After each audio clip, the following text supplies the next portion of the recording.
जय हिंद दोस्तों, वंदे मातरम। नमन शर्मा नाम के चैनल पे हम लोग करंट टॉपिक्स के साथ पिछले कई सालों से मिल रहे हैं, लेकिन इस चैनल पे कुछ अलग होने वाला है। इस चैनल पे हम लोग बात करने वाले हैं कुछ ऐसे टॉपिक्स के बारे में जो कि रहते तो हमारे आसपास ही हैं, लेकिन अक्सर हम उनको या तो इग्नोर कर देते हैं या फिर क्योंकि हमारे पास उतनी इन्फॉर्मेशन नहीं होती इसलिए हम उस बारे में ज़्यादा कुछ बात नहीं कर पाते। और आज के समय में वैसे भी चार लोगों के बीच में यदि आपको खड़े होना है तो आपके पास इन्फॉर्मेशन डेटा होना ही चाहिए। और वैसे भी आज जिस युग में हम लोग जी रहे हैं ये युग इन्फॉर्मेशन का है। आज हमारी फिंगर टिप्स के ऊपर इतनी इन्फॉर्मेशन मौजूद है कि आपके लिए बटोरना मतलब बहुत ज़्यादा हो जाएगा। तो इसीलिए क्रिस्प तरीके से अगर आपको इन्फॉर्मेशन चाहिए तो आप इस चैनल से जुड़ सकते हैं। अब शुरू करते हैं हमारे आज के टॉपिक के बारे में। भारतीय संस्कृति की विशालता और वैज्ञानिकता इतनी बड़ी है कि इतिहास जब भी अपने आप को दोहराता है तो भारतीय विज्ञान और संस्कृति पर ही आकर रुक जाता है। चाहे वो 1945 का पहला परमाणु परीक्षण हो या फिर आइंस्टाइन की 100 साल पुरानी ग्रेविटी की थ्योरी जो आज सच साबित हुई है। आप सभी लोगों ने ब्रह्मास्त्र का नाम तो सुना ही होगा, लेकिन आप में से कितने लोग इसके बारे में पूरी जानकारी रखते हैं? तो आज के इस वीडियो में मैं आपको बताने वाला हूं ब्रह्मास्त्र के बारे में। सबसे पहले अगर बात करें हम अस्त्रों की, तो अस्त्र एक ऐसे अलौकिक हथियार थे जिसे भगवानों ने बनाया था। एक अस्त्र चलाने के लिए उस इंसान को उस अस्त्र की पूरी जानकारी होनी चाहिए, जैसे कि उस अस्त्र के प्रयोग के लिए कौन से मंत्र का उच्चारण किया जाता है, एक योद्धा के पास उस अस्त्र को कैसे उठाना है, कैसे चलाना है और कैसे उसको रखना है, इन सब की जानकारी होना चाहिए। अस्त्र एक गुरु अपने शिष्य को देते हैं। कुछ ऐसे अस्त्र भी होते हैं जो एक योद्धा किसी देवता से ही ले सकते हैं। और ख़ास तौर पर बात करें तो इन अस्त्रों को देखकर यह अंदाज़ा लगाया जा सकता था कि एक बहुत ही एडवांस साइंस उस समय पर थी जिससे इन अस्त्रों को बनाया गया था। महाभारत के समय में बहुत से अस्त्रों का इस्तेमाल हुआ था। इनमें से एक ही है सुदर्शन चक्र। ये भगवान विष्णु का अस्त्र था। इसमें 108 नुकीले कोने हैं और ये भगवान विष्णु के बाएं हाथ में होता है। इस चक्र को समय के पहिए का स्मारक भी माना जाता है जो भगवान विष्णु के नियंत्रण में होता है। महाभारत में भगवान कृष्ण ने यह चक्र इस्तेमाल किया था। युधिष्ठिर के राजसूय यज्ञ के दौरान शिशुपाल को मारने के लिए भी इसका इस्तेमाल किया गया था। दूसरे अस्त्र की बात करें तो दूसरा अस्त्र है पशुपतास्त्र। ये अस्त्र विनाशकारी है और ये भगवान शिव, आदिशक्ति और माँ काली का अस्त्र माना जाता है। इसका दिमाग, आंखें, शब्द और माथे से आह्वान किया जा सकता है। महाभारत में ये बताया गया है कि सिर्फ अर्जुन ही इस अस्त्र को धारण कर सकता है। और तीसरा है नारायण अस्त्र। यह अस्त्र भी भगवान विष्णु के द्वारा प्रयोग किया जाता था उनके नारायण रूप में। यह अस्त्र चलाना ऐसा है जैसे मिलियन खतरनाक मिसाइल्स को एक साथ चलाना।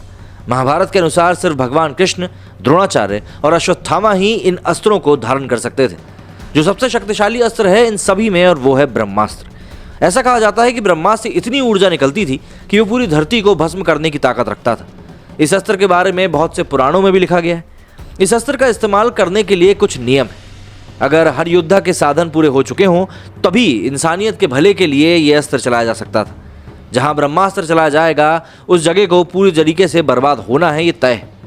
आज की टेक्नोलॉजी के हिसाब से इस अस्त्र को एक न्यूक्लियर वेपन से भी बड़ा माना जाता है। ब्रह्मास्त्र से होने वाली तबाही कितनी भयानक थी इसका अंदाज़ा महाभारत से लगा सकते हैं। महाभारत के वर्णन के अनुसार एक बहुत शक्तिशाली अस्त्र एक शक्तिशाली विमान से छोड़ा गया था। उसमें से धुआं निकल रहा था और एक ऐसी आग जिसकी चमक बहुत तेज थी। उसका एक बहुत बड़ा स्तंभ उठा। वो अस्त्र एक प्रकार से मृत्यु का दूत था। इस अस्त्र ने अंधक के पूरे वंश को जला के रख दिया था। उनका शरीर इस तरह जल चुका था कि उसे पहचान भी नहीं सकते थे। यहाँ तक कि बाल और नाखून भी अलग होकर गिर चुके थे। सारे बर्तन टूट गए और पूरे पक्षी सफ़ेद पड़ चुके थे। कुछ ही देर में खाने का सारा सामान विषैला हो गया। उस आग से बचने के लिए योद्धाओं ने खुद को अपने अस्त्रों समेत पानी में डुबो लिया। इस दौर में भी परमाणु विस्फोट के बहुत सारे सबूत मिले। राजस्थान के जोधपुर की बात करें तो जोधपुर के पश्चिम दिशा में लगभग 10 मील की दूरी पर 3 स्क्वायर मील की एक ऐसी जगह है जहां पर रेडियो एक्टिव राख की एक मोटी सतह पाई जाती है। वैज्ञानिकों ने एक ऐसे प्राचीन नगर को भी ढूंढ निकाला है जिसके सारे भवन और लगभग 5 लाख रहने वाले आज से लगभग 8,000 से 12,000 साल पहले किसी विस्फोट के कारण अचानक नष्ट हो गए थे और गायब हो गए थे। ब्रह्मास्त्र 2 शब्दों से मिलकर बना है, ब्रह्मा और अस्त्र। ये भगवान ब्रह्मा जी का सबसे मुख्य अस्त्र माना जाता है। जब ये चलता है तो दुनिया के एक बहुत बड़े भाग का विनाश हो जाता है। शास्त्रों के हिसाब से इस अस्त्र को सबसे ज़्यादा विनाशक अस्त्र माना गया है। शास्त्रों में कहा गया है कि अगर 2 ब्रह्मास्त्र एक दूसरे से टकराएंगे तो प्रलय ही आएगा और कुछ भी नहीं, और इससे पूरी पृथ्वी नष्ट हो जाएगी। ऐसा हो सकता है कि दुनिया का पहला परमाणु बम महाभारत के युद्ध में चला हो। जे रॉबर्ट ओपेनहाइमर जो एक अमेरिकन थियोरेटिकल फिजिसिस्ट थे, उन्होंने गीता और महाभारत को अच्छे से पढ़ा। उन्होंने महाभारत में बताए गए ब्रह्मास्त्र पे खोज किया और उसे नाम दिया ट्रिनिटी। ट्रिनिटी यानी कि त्रिदेव। 1939 से 1945 के बीच कुछ वैज्ञानिकों ने इस पर काम किया जो कि रॉबर्ट की निगरानी में थे। 16 जुलाई 1945 को इसका पहला परीक्षण किया गया। ऐसा मालूम हुआ कि महाभारत में असल में परमाणु बम का प्रयोग हुआ था।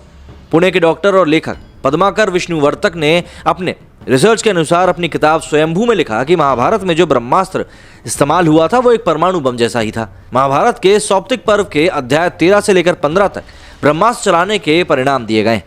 पुराणों में बताया गया है कि ब्रह्मा जी ने राक्षसों के विनाश के लिए ब्रह्मास्त्र बनाया था। शुरू में ब्रह्मास्त्र सिर्फ देवी और देवताओं के पास ही होता था। देवताओं ने सबसे पहले गंधर्वों को यह अस्त्र दिया और बाद में इंसानों ने यह हासिल कर लिया। दोस्तों, आप ब्रह्मास्त्र के बारे में क्या सोचते हैं ये मुझे कमेंट सेक्शन में लिख के ज़रूर बताइएगा। और आपको क्या लगता है कि ब्रह्मास्त्र एक परमाणु बम ही है या फिर कुछ और, मुझे भी ज़रूर बताइएगा। और अगर वीडियो अच्छी लगी तो इसको सब्सक्राइब ज़रूर कीजिएगा। इस चैनल के जरिए कुछ नई कोशिशें आपके सामने लेकर आ रहा हूं और ऐसी चीज़ों के बारे में बात करने की कोशिश करूंगा जो चीज़ें मैंने जैसा कि शुरुआत में ही बताया कॉमन लैंग्वेज में या कॉमन जगहों पर हमको आसानी से मिलती नहीं। तो मिलते हैं अगले वीडियो में एक नए टॉपिक के साथ। तब तक के लिए इस वीडियो में फिलहाल इतना ही। जय हिंद, जय भारत।